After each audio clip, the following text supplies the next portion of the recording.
أما بعد فقد قال الله تعالى في كلامه المجيد وفرقانه الحميد. أعوذ بالله من الشيطان الرجيم. بسم الله الرحمن الرحيم.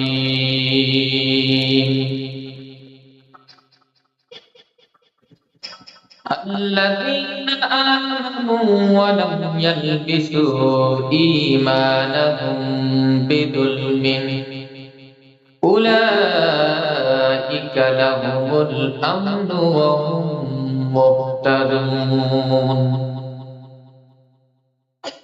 وقال سبحانه وتعالى: وإذ قال لقمان لابنه وهو يعظه يا بني لا تشرك بالله إن الشرك لظلم عظيم. وقال رسول الله صلى الله عليه وسلم: من مات لا يشرك بالله شيئا دخل الجنة ومن مات يشرك بالله شيئا دخل النار أو كما قال عليه الصلاة والسلام. তোমারি রহম দিয়ে পাপের দরিয়া হতে আমারে পার করে নাও।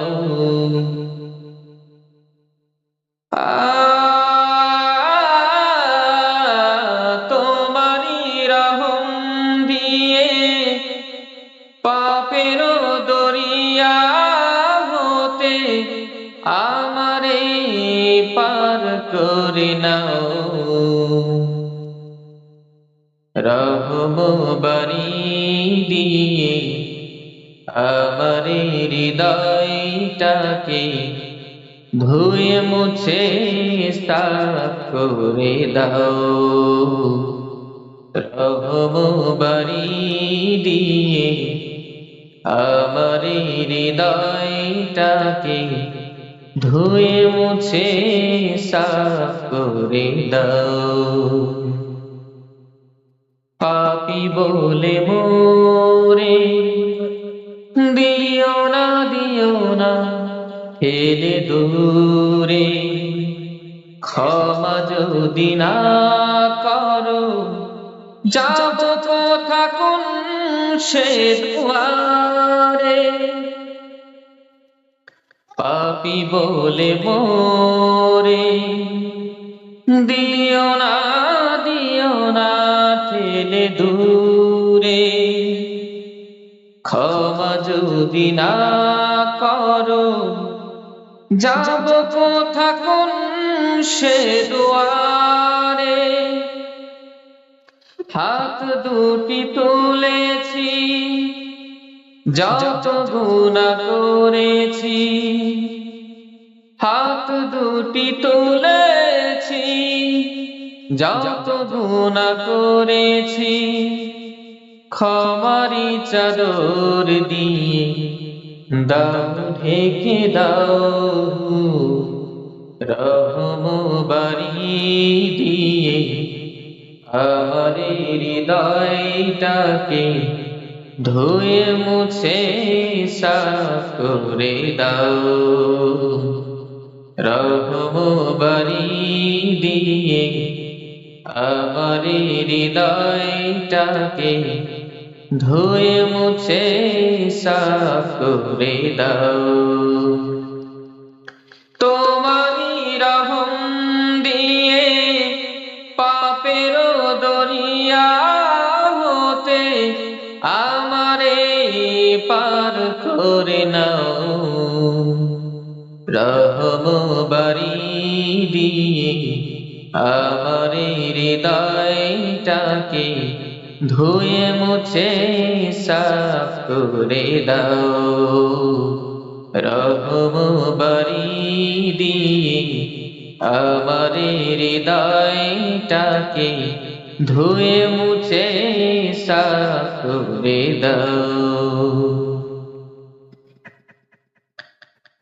আলহামদুলিল্লাহ, শরীফপুর আহলে হাদিস জামে মসজিদের তৃতীয় ও চতুর্থ তলার উন্নয়ন কল্পে আয়োজিত ইসলামী মহাসম্মেলনের সম্মানিত সভাপতি প্রফেসর বাহাসুদ্দিন সাহেব, উপস্থিত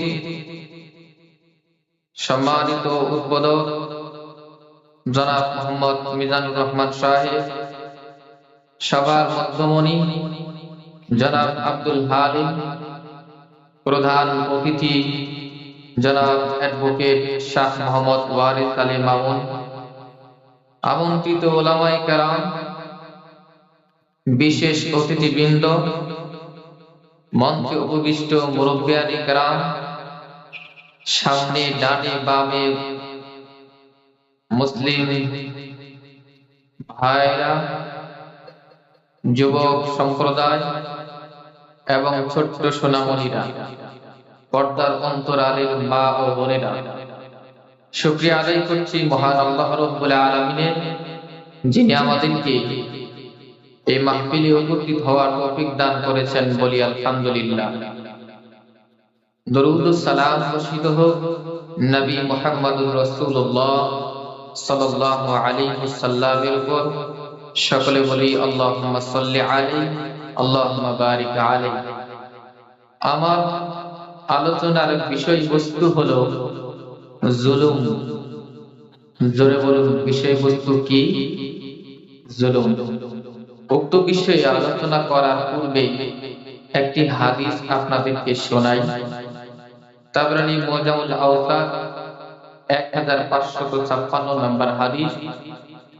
রাসূল সাল্লাল্লাহু আলাইহি ওয়াসাল্লাম বলেন, মা জালাসা কওমুন ইয়াযকুরুনাল্লাহা আযযা ওয়া জাল্লা।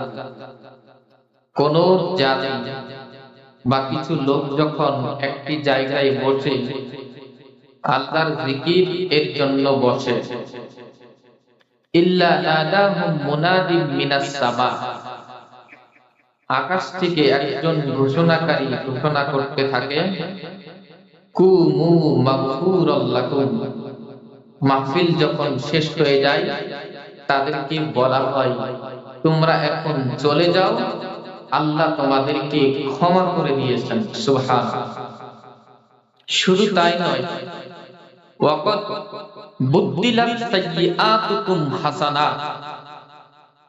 গুনাহের বোঝা দিয়ে তোমরা মাহফিলে বসেছিলে, ওই গুনাহ তো আল্লাহ ক্ষমা করে দিয়েছেনই, এখন তো জায়গাটা ফাঁকা আছে, আল্লাহ ওই ফাঁকা জায়গা নেকি দ্বারা পরিবর্তন করে দিয়েছেন। বলি সুবহানাল্লাহ। তাই যারা বসেছি আমাদের এই সুযোগটা গ্রহণ করার তৌফিক হয়েছে।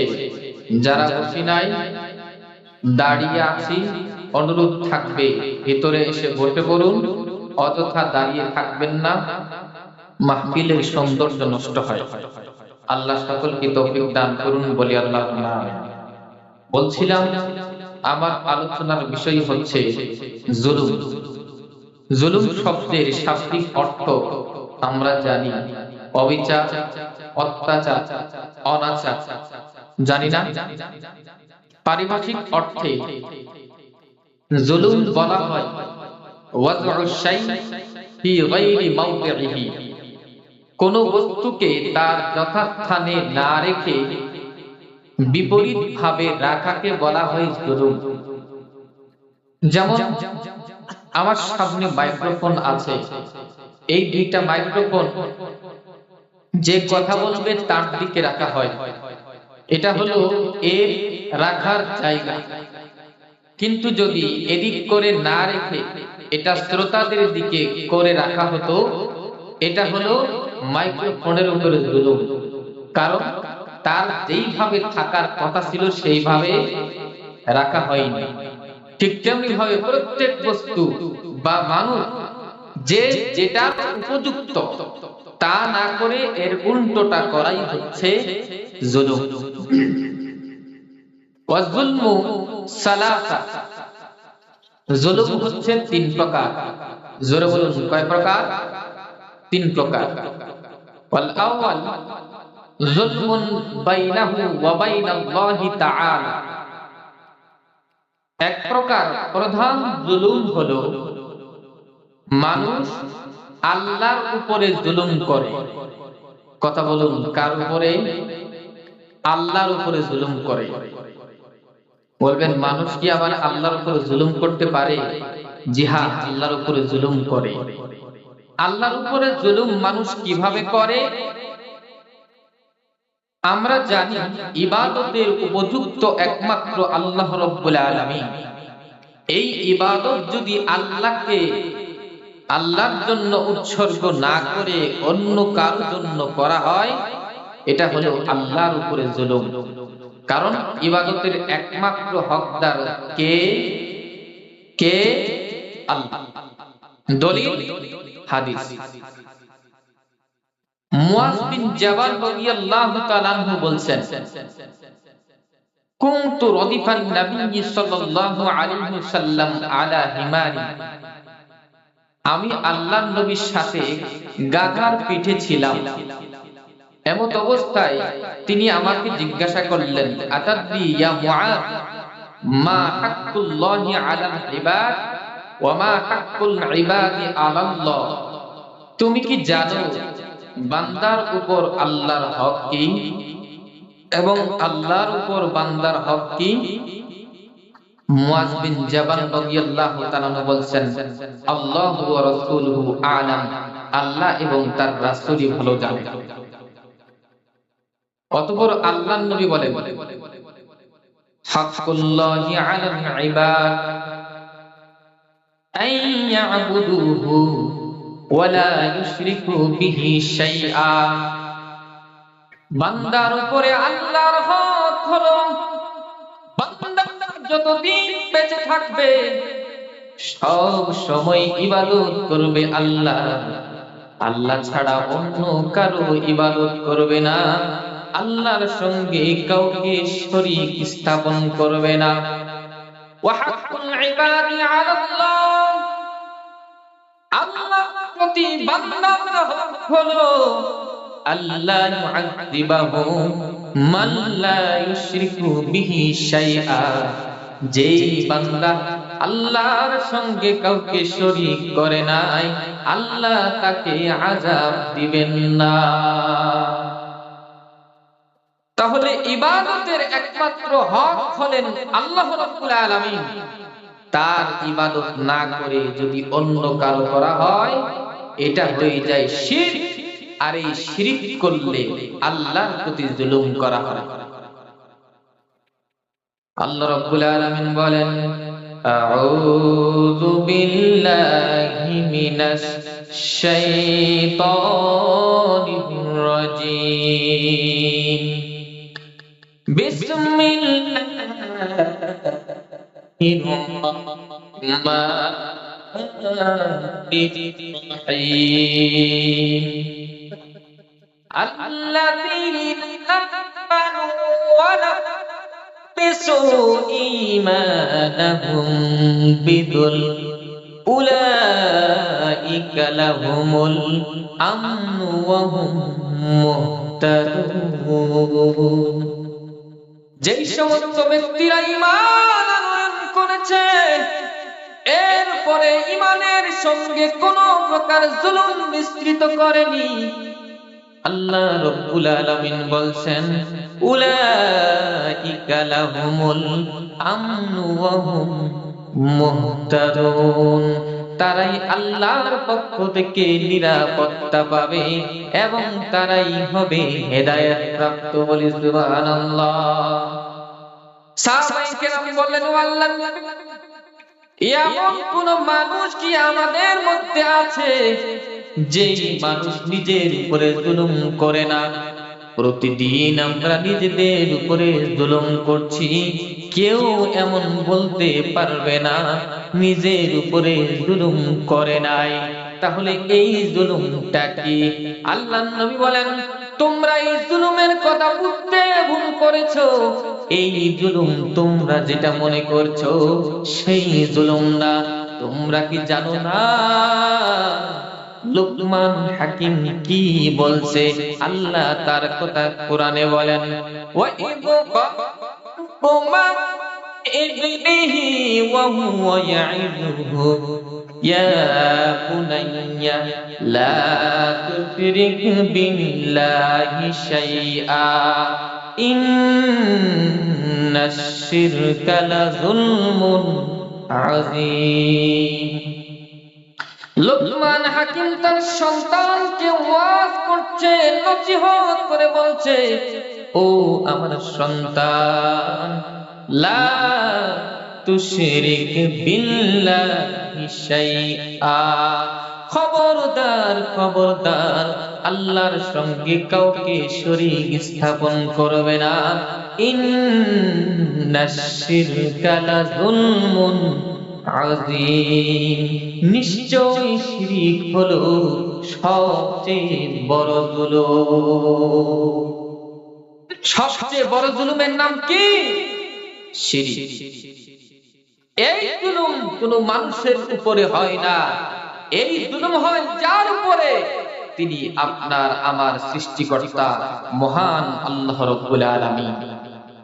আর আল্লাহর প্রতি যদি জুলুম করে, এই অবস্থায় যদি মৃত্যুবরণ করে, তাহলে এই গুনাহ কশিন কালেও আল্লাহ ক্ষমা করবেন না। আল্লাহ রাব্বুল আলামিন বলেন, ইন্নাল্লাহা লা ইয়াগফিরু আন ইউশরাকা বিহি ওয়া ইয়াগফিরু মা দুনা যালিকা লিমান ইয়াশা। নিশ্চয় কোন ব্যক্তি যদি শিরক করে মারা যায়, ওই গুনাহ আল্লাহ রাব্বুল আলামিন কশিন কালে ক্ষমা করবেন না। শিরক ছাড়া যদি বাকি পৃথিবীতে যত গুনাহ আছে, সমস্ত গুনাহ যদি থাকে, আল্লাহ চাইলে সব গুনাহ ক্ষমা করে তাকে জান্নাত দিয়ে দিতে পারেন। বলে সুবহানাল্লাহ। কিন্তু শিরক এমন একটি গুনাহ, শিরক করার পরে মৃত্যুবরণ করলে মাফ কশিন কালেও মাফ হবে না, চিরস্থায়ী জাহান্নামে যেতে হবে। আল্লাহ বলছেন, ওমা লিয-যালিমিনা মিন আনসার, শিরক করে যারা মারা যাবে তাদের কোনো সাহায্যকারী কিয়ামতের দিন থাকবে না। বলি নাউযুবিল্লাহ। হাদিসে কুদসির মধ্যে মহান আল্লাহ রাব্বুল আলামিন বলেন, ইয়া ইবনা আদম, সন্তান, লাউ আতাইতানি বিকরাবিল আরদি খাতায়া, পৃথিবী ভর্তি গুনাহ নিয়ে যদি আমার সামনে হাজির হও, এর ভিতরে যদি তুম্মা লাকিতানি লা তুশরিকু বিহি শাইআ, আমার সঙ্গে যদি সাক্ষাৎ করো এমন অবস্থায় কোনো শিরক করনি, লা আতাইতুকা বিকুরাবিহা মাগফিরাতান, দুনিয়া ভর্তি ক্ষমা নিয়ে আমি তোমাদের সামনে হাজির হয়ে যাব। সুবহানাল্লাহ। গুনাহ করতে করতে পৃথিবী ভর্তি গুনাহ করে ফেলেছি, কিন্তু এই গুনাহের মধ্যে শিরকের গুনাহ নাই। আল্লাহ বলছেন, বান্দা এমন গুনাহ নিয়ে হাজির হলে দুনিয়া ভর্তি ক্ষমা নিয়ে আমি তোমার সামনে হাজির হয়ে যাব। সুবহানাল্লাহ। শুধুমাত্র তাই নয়, যে ব্যক্তি এই জুলুম করে মৃত্যুবরণ করবে, আল্লাহ রাব্বুল আলামিন বলেন, ইন্নাহু মান ইউশরিক বিল্লাহ, যে ব্যক্তি আল্লাহর সঙ্গে শিরিক করবে ফাকাদ হারামাল্লাহু আলাইহিল জান্নাহ, আল্লাহ রাব্বুল আলামিন ওই ব্যক্তির উপরে জান্নাতকে হারাম করে দিয়েছেন। বলে নাউযুবিল্লাহ।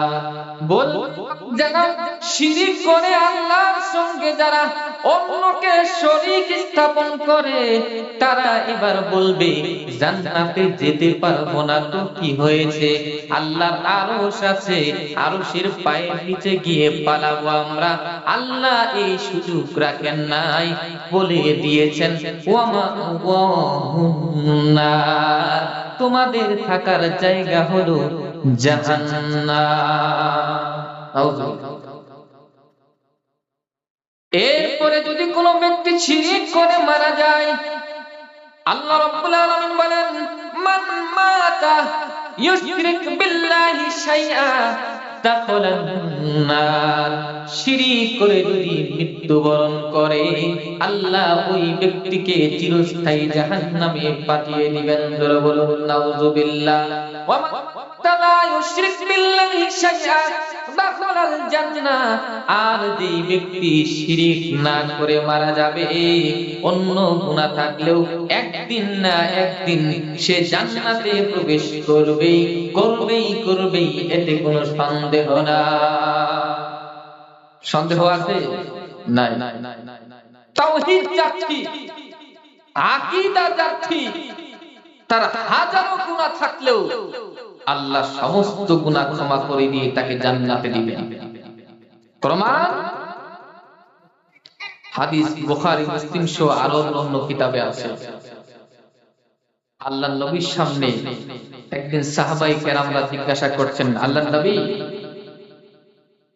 আমরা কি কিয়ামতের দিন আমাদের প্রতিপালককে দেখতে পাবো? রাসূল সাল্লাল্লাহু আলাইহি ওয়াসাল্লাম বলেন, মেঘ মুক্ত আকাশে সূর্য দেখতে তোমাদের কি কোনো কষ্ট হয়? কথা বলুন, দিনের বেলায় যদি মেঘ না থাকে, সূর্য পরিষ্কার ভাবে দেখতে আমাদের কোনো কষ্ট হয়?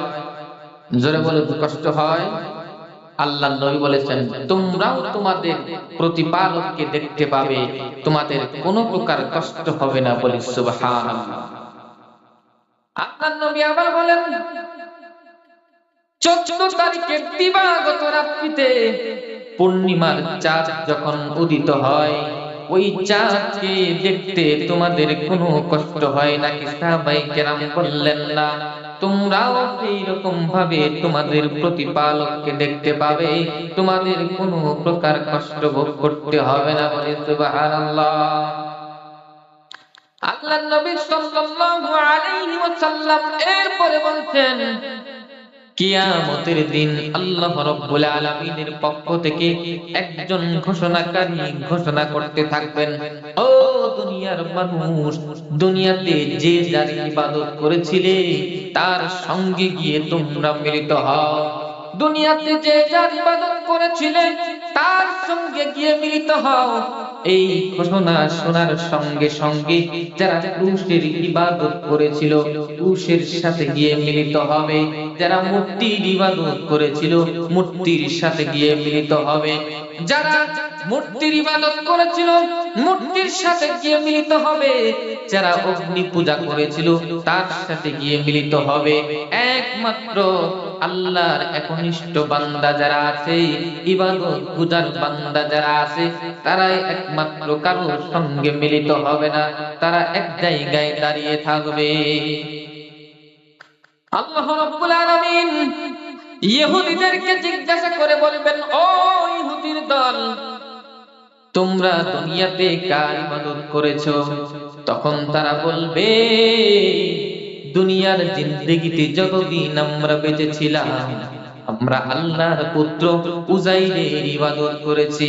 আল্লাহ বলবেন, মিথ্যা বলছো তোমরা, আল্লাহর কোনো সন্তান নাই, কারণ আল্লাহ রাব্বুল আলামিন বলেন, কুল হুয়াল্লাহু আহাদ আল্লাহুস الصمد لم يلد ولم يولد ولم يكن له কুফুওয়ান আহাদ। আল্লাহ কাউকে জন্ম দেননি, কারো থেকে তিনি জন্ম নেননি। সুতরাং তোমরা মিথ্যা কথা বলছো। আজকে তোমরা কি চাও? তারা বলবে আল্লাহ অনেক বেশি পিপাসিত আমরা, আমাদের পিপাসা পেয়েছে, পানি পান করতে চাই। অতঃপর তাদেরকে নিয়ে যাওয়া হবে মরীচিকাময় জাহান্নামের নিকটে।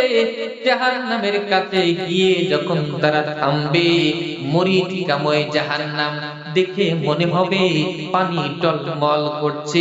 এমন অবস্থায় পানি পানি করে তারা জাহান্নামের মধ্যে লাফ দিয়ে পড়ে যাবে। বলি নাউযুবিল্লাহ। খ্রিস্টানদেরকে জিজ্ঞাসা করবে, ও খ্রিস্টানেরা, ও নাসারার দল, কার ইবাদত করেছো দুনিয়ার জিন্দেগিতে বেঁচে থাকা অবস্থায়? বলবে আমরা আল্লাহর পুত্র মাসীহের ইবাদত করেছি। আল্লাহ বলবেন মিথ্যা কথা বলছো তোমরা। আল্লাহর কোনো পুত্র সন্তান নাই, আল্লাহর কোনো কন্যা সন্তান নাই, কারণ আল্লাহ কারো থেকে জন্ম নেননি এবং কাউকে তিনি জন্ম নেননি। কথা বলুন ঠিক না বেটি? বলবে মিথ্যা বলছো তোমরা। সুতরাং কে তোমাদের জন্য দুর্ভোগ? কি চাও তোমরা আমাকে বলো। তখন তারা বলবে আল্লাহ আমরা খুবই পিপাসিত, আমরা পানি পান করতে চাই। অতঃপর তাদেরকে নিয়ে যাওয়া হবে মরীচিকাময় জাহান্নামের কাছে। যখন সেখানে যাবে, পানি মনে করে তারা জাহান্নামে লাফ দিয়ে পড়ে যাবে। বলি নাউযুবিল্লাহ।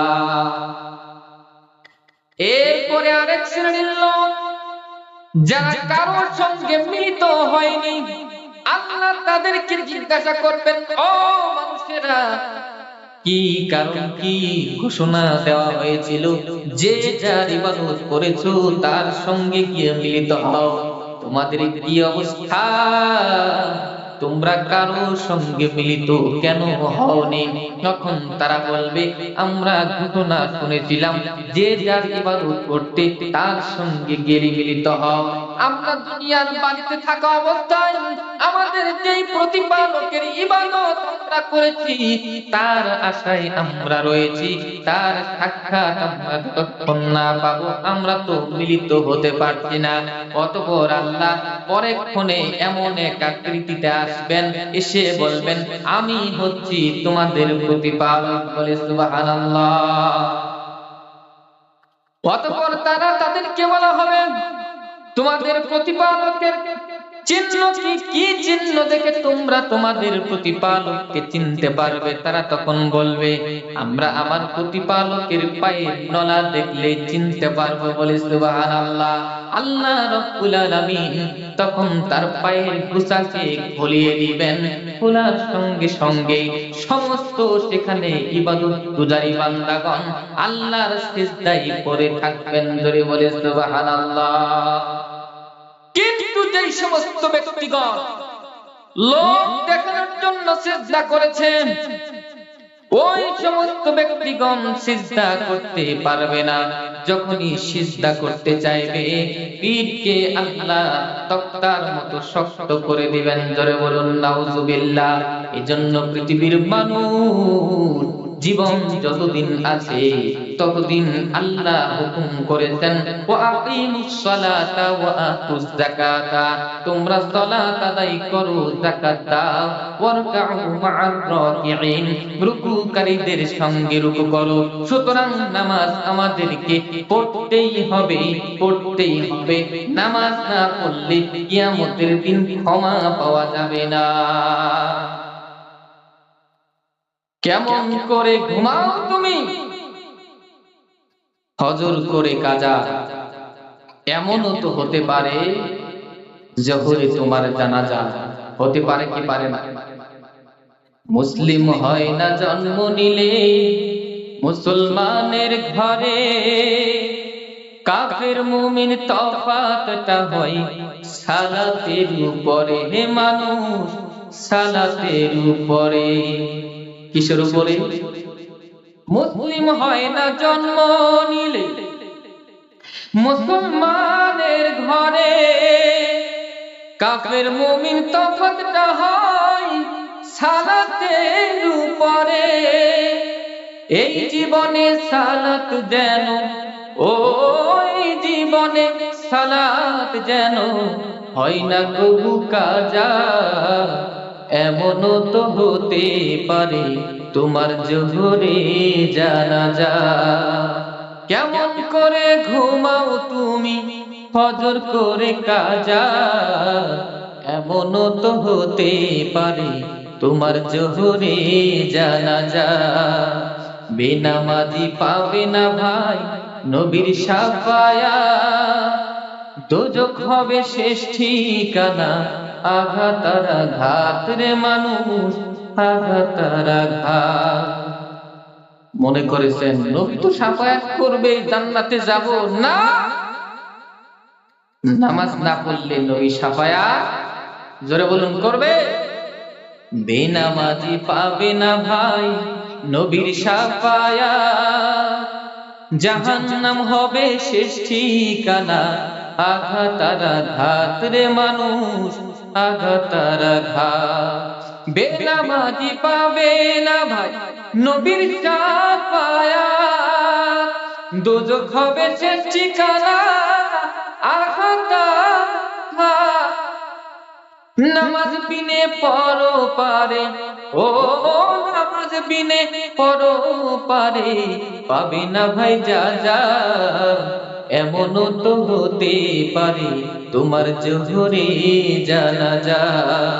কেমন করে ঘুমাও তুমি, ও কেমন করে ঘুমাও তুমি ফজর করে কাজা। এমনও তো হতে পারে তোমার জোহরে জানাজা। সুতরাং নামাজের ব্যাপারে আমরা সতর্ক হয়ে যাই। আল্লাহ তৌফিক দান করুন, জোরে বলুন আল্লাহুম্মা আমিন। কোথায় ছিলাম? যারা দুনিয়াতে লোক দেখানো সাজদা করবে, সালাত আদায় করবে, ওদের পিঠকে আল্লাহ কি করে দিবেন? সোজা করে দিবেন, সিজদা করতে পারবেন। অতঃপর পুলসিরাতকে স্থাপন করা হবে। পুলসিরাত স্থাপন করার পরে ইবাদত গুজারি বান্দা যারা, তারা ওই সমস্ত লোকদের মাঝে পাপিষ্ঠ বান্দাও থাকবে। কিছু মানুষ চলে যাবে পুলসিরাতের উপর দিয়ে বিদ্যুৎ গতিতে, তারা জান্নাতে পৌঁছে যাবে। কিছু মানুষ যাবে ঘোড়ার গতিতে, কিছু মানুষ দৌড়িয়ে দৌড়িয়ে পার হবে, কিছু মানুষ হেঁটে হেঁটে পার হবে। আবার শেষে একজন মানুষ কোনো মতে একেবারে হামাগুড়ি দিয়ে পার হবে। কিন্তু যারা গুনাহ করেছে অনেকেই তারা জাহান্নামের মধ্যে নিক্ষিপ্ত হবে। জোরে বলুন নাউযুবিল্লাহ। অতঃপর যারা ঈমানদার জান্নাতে চলে গেছে, দুনিয়ার বাড়িতে তাদের সঙ্গে সালাত আদায় করত, কিন্তু আরো অনেক পাপ থাকার কারণে আল্লাহ তাদেরকে ক্ষমা করেননি, জাহান্নামের ভিতরে পড়ে গেছে। তারা তখন বলবে, আল্লাহ এরা তো আমাদেরই ভাই, আমাদের সঙ্গেই তো এরা ছিল, আপনি তাদেরকে ক্ষমা করে দিন। আল্লাহ বলবেন, ঠিক আছে যাও, তোমরা জাহান্নাম থেকে ওই সমস্ত ব্যক্তি যাদের অন্তরে দিনার পরিমাণ ঈমান অবশিষ্ট আছে, তাদেরকে বের করে তোমরা জান্নাতে নিয়ে আসো। অতঃপর তারা যাবে সুপারিশ করে, এক দিনার পরিমাণ ঈমান যাদের অন্তরে থাকবে তাদেরকে জাহান্নাম থেকে বের করে আনবেন। বলে সুবহানাল্লাহ। বলবেন আল্লাহ আরো অনেক মানুষ জাহান্নামে আছে। আল্লাহ বলবেন, আবার যাও, যাদের অন্তরে অর্ধ দিনার পরিমাণ ঈমান আছে তাদেরকেও তোমরা জাহান্নাম থেকে বের করে আনো। আবার তারা চলে যাবে যাদের অন্তরে অর্ধ দিনার পরিমাণ ঈমান থাকবে, তাদেরকে বের করে জাহান্নাম থেকে বের করে জান্নাতে নিয়ে আসবে তারা। আরো অনেক মানুষ থাকবে, আল্লাহ বলবেন আবার যাও, যার অন্তরে অনুপরিমাণ ঈমান আছে ওই ব্যক্তিকে তোমরা জাহান্নাম থেকে বের করে আনো। এরপর দেখা যাবে অসংখ্য মানুষ জাহান্নামের ভিতরে নিমজ্জিত আছে, তারা জাহান্নামের শাস্তি ভোগ করছে। অতঃপর মুমিনেরা, মুমিন বান্দা, সিদ্দিকিন, শুহাদা সকলেই সুপারিশ করবে। সর্বশেষ আল্লাহ বলবেন সবাই সুপারিশ করেছো, কিন্তু এখন আমার সুপারিশ বাকি আছে। আল্লাহ তখন 3 অঞ্জলি দিয়ে জাহান্নাম থেকে মানুষদেরকে বের করবেন। বের করে আনার পরে আরো কিছু মানুষ, সর্বশেষ একজন ব্যক্তি থাকবে জাহান্নামের ভিতরে কুপুর হয়ে পড়ে থাকবে। লোকটি বলবে আল্লাহ, জাহান্নামের ভিতরে পড়ে আছি আমি, আমার মুখ জ্বলছে যাচ্ছে, জাহান্নামের ভিতর থেকে তোমার কাছে আমার দাবি, মুখটা একটু জান্নাতের দিকে ঘুরিয়ে দাও। আল্লাহ বলবেন বান্দারে, এটাই কি তোমার শেষ ইচ্ছা? বলবে হ্যাঁ, এটাই আমার শেষ ইচ্ছা, আর কোনো কিছুই আমি চাই না। আল্লাহ রাব্বুল আলামিন মুখটাকে জাহান্নামের দিক থেকে ঘুরিয়ে জান্নাতের দিকে দিয়ে দিবেন। লোকটি কিছুক্ষণ চুপ থাকবে, এরপরে আবার বলবে আল্লাহ, জান্নাতের কাছাকাছি আমাকে যদি করে দেন, আমি আর কোনো কিছুই আপনার কাছে চাই না। আল্লাহ বলবেন ওরে আদম সন্তান, কতই না উত্তমকারী তুমি, একবার বলেছো মুখটা ঘুরিয়ে দিলেই হবে না, ঘুরিয়ে দিয়েছি বলেছিলে আর কোনো কিছুই চাইবে না। আবার বলছো তুমি জান্নাতের নিকটবর্তী করে দিতে, কতই না তুমি ওয়াদা ভঙ্গকারী। আল্লাহ বলবেন যাও যাও, জান্নাতের নিকটবর্তী তোমাকে করে দিলাম। কিছুক্ষণ চুপ থাকার পরে আবার বলবে আল্লাহ, কত সুন্দর জান্নাত, এই জান্নাত থেকে আমাকে আপনি মাহরুম করবেন না। আল্লাহ তখন বলবেন ওরে আদম সন্তান, কতই না ওয়াদা ভঙ্গকারী তুমি, তুমি ওয়াদা ভঙ্গ করে আবার তুমি জান্নাতে প্রবেশ করতে যাচ্ছ। যাও যাও, আমি তোমাকে চিরস্থায়ী জান্নাতে থাকার ব্যবস্থা করে দিলাম। বলে সুবহানাল্লাহ। এর জান্নাতে যখন প্রবেশ করবে, লোকটি চাইতে থাকবে আল্লাহ এইটা চাই, আল্লাহ বলবেন দিয়ে দিলাম। আল্লাহ এইটা চাই, আল্লাহ বলবেন দিয়ে দিলাম। যা কিছু চাইবে সব কিছুই তাকে দিয়ে দেওয়া হবে। তো এইভাবে চাইতে চাইতে চাইতে চাইতে চাওয়া শেষ হয়ে যাবে, আল্লাহ রাব্বুল আলামিনের দেওয়া শেষ হবে না। সুবহানাল্লাহ। অতঃপর আল্লাহ নিজেই শিখিয়ে দিবেন বান্দা, আমার কাছে তুমি এইটা চাও ওইটা চাও। এইভাবে শিখিয়ে দেওয়ার পরে আল্লাহ সেগুলো তাকে দিবেন। সর্বশেষ বলবেন যা চেয়েছো তা দিলাম, এর থেকে দ্বিগুণ করে তোমাকে জান্নাতে থাকার ব্যবস্থা করে দিলাম। জোরে বলে সুবহানাল্লাহ। কিন্তু যে ব্যক্তির ভিতরে শিরক আছে, ওই ব্যক্তি জাহান্নাম থেকে কোনোদিনও বের হতে পারবে না। তাহলে একটা গেল, এক প্রকার জালেম হলো যারা আল্লাহর প্রতি জুলুম করে। নাম্বার 2, এমন জালেম যে মানুষের উপরে জুলুম করে। কথা বলুন, কার উপরে? মানুষের উপরে। যেমন মানুষকে হত্যা করা, এটা কার উপরে জুলুম? মানুষের উপরে জুলুম।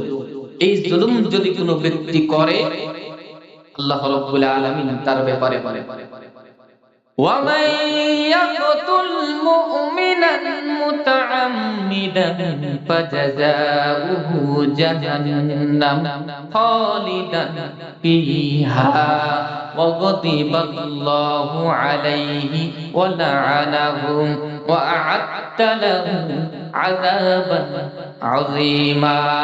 যে ব্যক্তি ইচ্ছাকৃতভাবে কোন মুমিনকে হত্যা করবে, আল্লাহ রাব্বুল আলামিন ওই ব্যক্তিকে চিরস্থায়ী জাহান্নামে নিক্ষেপ করবেন বলে নাউযুবিল্লাহ। শুধুমাত্র তাই নয়, এতটুকুই যথেষ্ট নয়, আল্লাহ এরপরে বলছেন তার উপরে আল্লাহর রাগ বর্ষণ হবে, আল্লাহর লানত বর্ষণ হবে, তার জন্য আল্লাহ রাব্বুল আলামিন যন্ত্রণাদায়ক শাস্তি প্রস্তুত করে রেখেছেন। জোরে বলে নাউযুবিল্লাহ। যারা মানুষকে হত্যা করবে তাদের জন্য আল্লাহ শাস্তি প্রস্তুত করে রেখেছেন। মানুষকে হত্যা করে এখন অনেক জালিম পৃথিবীতে এসেছে, যারা মানুষকে হত্যা করে ক্ষমতার মসনদ দিয়ে টিকে থাকতে চায়, পৃথিবীতে আসে না নাই? মানুষকে অসংখ্য মানুষ হত্যা করেছিল, যেই কুখ্যাত ইতিহাসের একজন জালেম, তার নাম হচ্ছে ফেরাউন। ফেরাউন স্বপ্নে দেখল কি তার রাজ্যে একটা আগুন লেগেছে, ওই আগুন তার সমস্ত রাজ্য পুড়িয়ে ছারখার করে দিচ্ছে, কিন্তু বনী ইসরাইল বংশের কোনো ক্ষতি হচ্ছে না। এমত অবস্থায় জ্যোতিষীদেরকে ডেকে বলছে, আমি এমন স্বপ্ন দেখেছি। জ্যোতিষীরা বলছেন অচিরেই বনী ইসরাইল বংশে একটা সন্তান জন্ম নিবে, যেই সন্তান আপনার রাজত্বকে ধ্বংস করে দিবে। আল্লাহু আকবার। এই কথা যখন শুনেছে, তখন ক্ষমতা চিরস্থায়ী করতে হবে, তার ক্ষমতা কেউ যেন কেড়ে নিতে না পারে। আইন জারি করে দিল, যাও প্রত্যেক বাড়িতে বাড়িতে থাকতে দিয়ে দাও, সেনাবাহিনী পাঠিয়ে দাও, অস্ত্র দিয়ে যার বাড়িতে ছেলে সন্তান জন্ম নিবে বনী ইসরাইল বংশে, তাদের প্রতি বছর হত্যা যখন করছে। এমত অবস্থায় শ্রমিকের অভাব যখন পড়ে গেল, কাছে গিয়ে নালিশ করা হলো, এইভাবে হত্যা চলতে থাকলে আমাদের শ্রমিক আমরা খুঁজে পাবো না। তখন আইন জারি করে দিল, 1 বছর পর পর তোমরা হত্যা করবে সন্তানদেরকে। 1 বছরে যেই বছর কেবির বছর, ওই বছর জন্ম নিলেন মুসা আলাইহিস সালাতু ওয়াস সালামের বড় ভাই হারুন আলাইহিস সালাতু ওয়াস সালাম। কিন্তু যেই বছর হত্যার বছর, ওই বছর জন্ম নিলেন মুসা আলাইহিস সালাতু ওয়াস সালাম। এবার মুসা আলাইহিস সালাতু ওয়াস সালামের মা চিন্তায় পড়ে গেলেন, ফেরাউনের সৈন্যবাহিনী যদি খবর পায় আমার কলিজার টুকরা সন্তানকে তো হত্যা করে ফেলবে।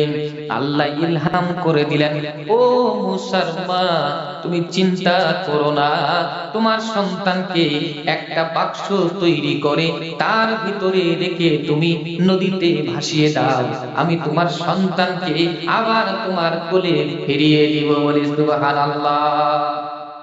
কলিজার টুকরা সন্তান সবে মাত্র জন্মগ্রহণ করেছে, ওই সন্তানকে ছোট্ট একটি বাক্সের মধ্যে ঢুকিয়ে দিয়ে নদীতে যখন ভাসিয়ে দিয়েছে, পিছনে পিছনে বড় বোনকে পাঠিয়ে দিয়েছে, যাও যাও, কোথায় যায় বাক্স, তুমি একটু খোঁজ খবর নিবে।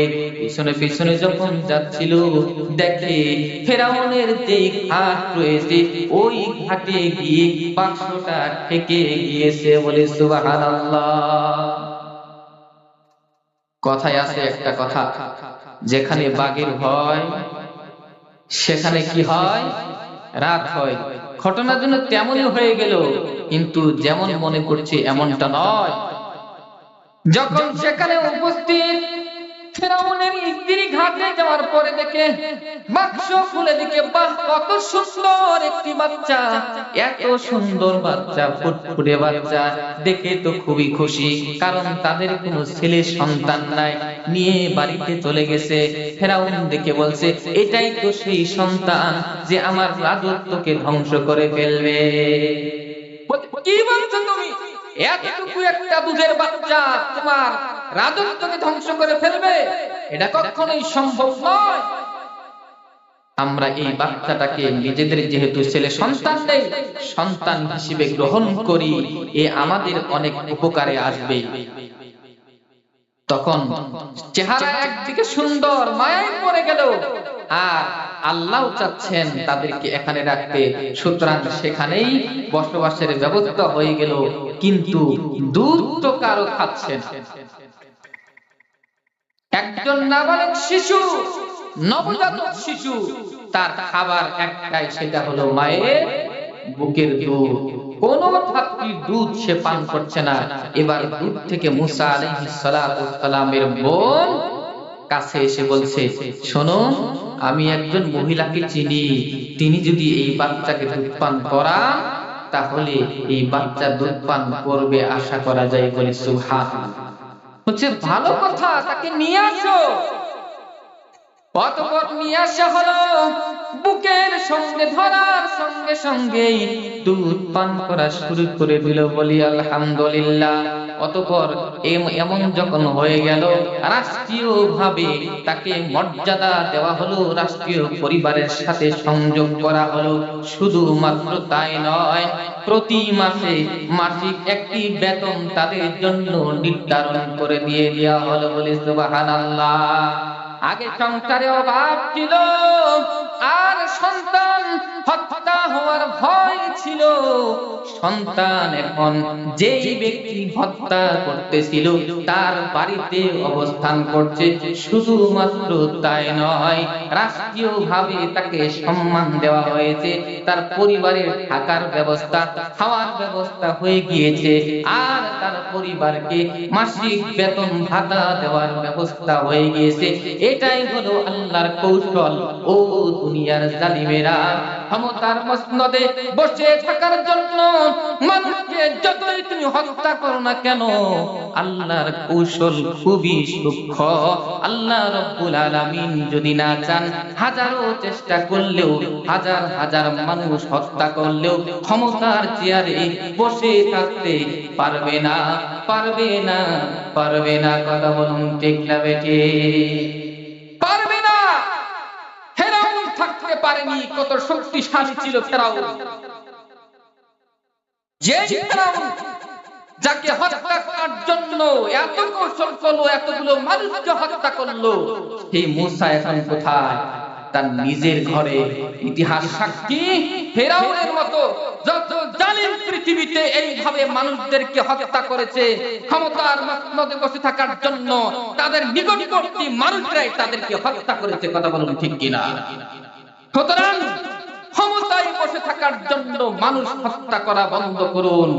আল্লাহ রাব্বুল আলামিনের যেই ফেরাউন, নিকৃষ্ট ফেরাউন থেকে শিক্ষা গ্রহণ করুন, যে পৃথিবীতে চিরস্থায়ী কোনো ব্যক্তি ক্ষমতার চেয়ারে বসে থাকতে পারে না। এটা তো হত্যা। আর যদি হত্যা ছাড়া অন্য কিছু করা হয়, যে ব্যক্তি আল্লাহ সুবহানাহু ওয়া তাআলার বান্দাদেরকে মারবে অথবা তাদেরকে আঘাত করবে, এই রকম ভাবে জাল করে যেমন ভাবে আঘাত করা হবে, ওই ব্যক্তিকে পরিপূর্ণ বদলা কিন্তু কিয়ামতের দিন অবশ্যই তাকে দিয়ে দিতে হবে।